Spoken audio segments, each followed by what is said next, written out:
Good evening and welcome to today's Global Insight Report.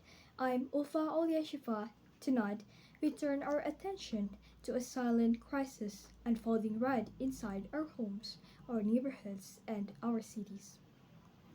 For years, Indonesia's growing middle class was celebrated globally as a symbol of our nation's economic progress and rising prosperity. They were the engine of our growth, the absolute proof that our developing nation was on the right track. Today, however, the narrative has taken a sharp and concerning turn. Millions of families find themselves caught in a grueling daily battle between steadily increasing expenses and stubbornly stagnant purchasing power. Tonight, we bring you a special in depth report on the vanishing middle class. Let us step back and look at what the middle class dream used to be. Just a decade ago, entering the middle class meant achieving a comfortable level of financial security. It meant having the ability to buy a home, purchase a car, provide quality education for children, and still have enough money left over for the family, vacations, and savings. It was a life defined by upward mobility, hard work, and endless optimism for the future. But talk to families across the greater Jakarta area, Surabaya, or Medan today, and you will hear a very different story. The reality on the ground is that financial security is becoming significantly harder to maintain. The cost of living has crept up relentlessly. We see it in the rising prices of basic food staples at the traditional markets and modern supermarkets. We see it in the increasing costs of electricity, fuel, and daily transportation. We see it in the skyrocketing tuition fees and healthcare costs that drain bank accounts in a matter of days. Yet, while the cost of simply existing continues to climb, monthly wages for many skilled and professional workers have barely moved. The paycheck that comfortably covered a family's basic needs 5 years ago now barely stretches to the end of the month. Because of this severe financial squeeze, we are witnessing a nationwide phenomenon known as trading down. Families are quietly downgrading their daily lifestyle.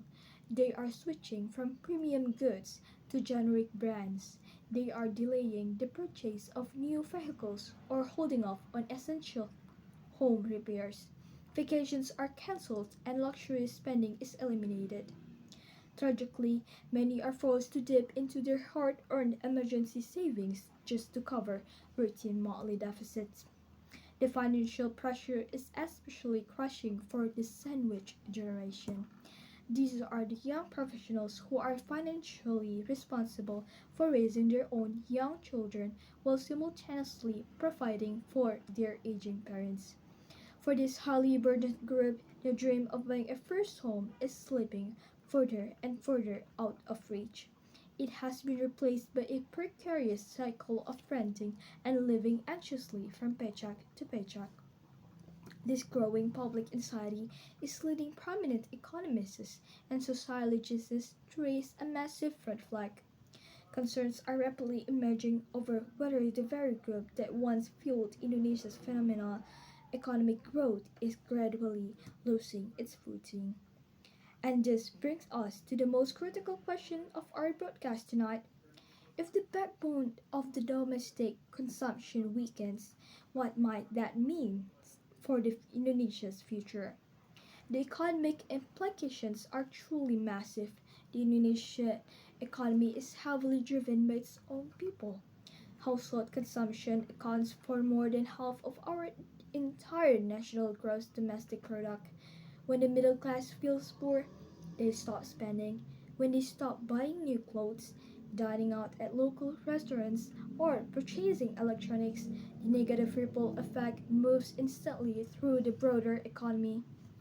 Local markets lose their regular customers and small business owners struggle to keep their doors open. Retailers see a sharp drop in sales. Factories are forced to slow down their production lines. Businesses freeze their hiring processes, lay off workers, and overall economic growth begins to heavily stagnate. If we allow the middle class to erode, we risk falling into the dreaded middle income trap. This is a dangerous economic scenario where a developing country attains a certain level of income but gets permanently stuck, failing to make the final necessary leap to become a fully developed high-income nation. The grand national ambition of achieving a Golden Indonesia by the year 2045 relies entirely on maintaining a strong, affluent, and confident middle class. Addressing this complex issue requires much more than just acknowledging it on the news. It demands immediate and comprehensive action from government policymakers to tackle deep structural problems within our economy. This means creating labor policies that encourage real and sustainable wage growth. It means aggressively controlling inflation on essential consumer goods. It means expanding nationwide access to genuinely affordable housing and ensuring that the high costs of education and medical care do not permanently bankrupt working families. In conclusion, the plight of the vanishing middle class embodies both the hopes and dilemmas of a nation at a pivotal moment.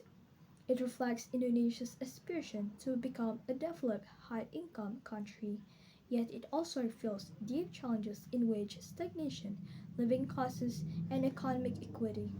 The ultimate success of our economic policies will not be judged by GDP growth alone, but by measurable improvements in financial security, purchasing power, and the standard of living for everyday families. Our national legacy depends on whether we can translate the promise of a golden Indonesia into lasting progress, or whether it becomes an attainable dream for the very people expected to build it.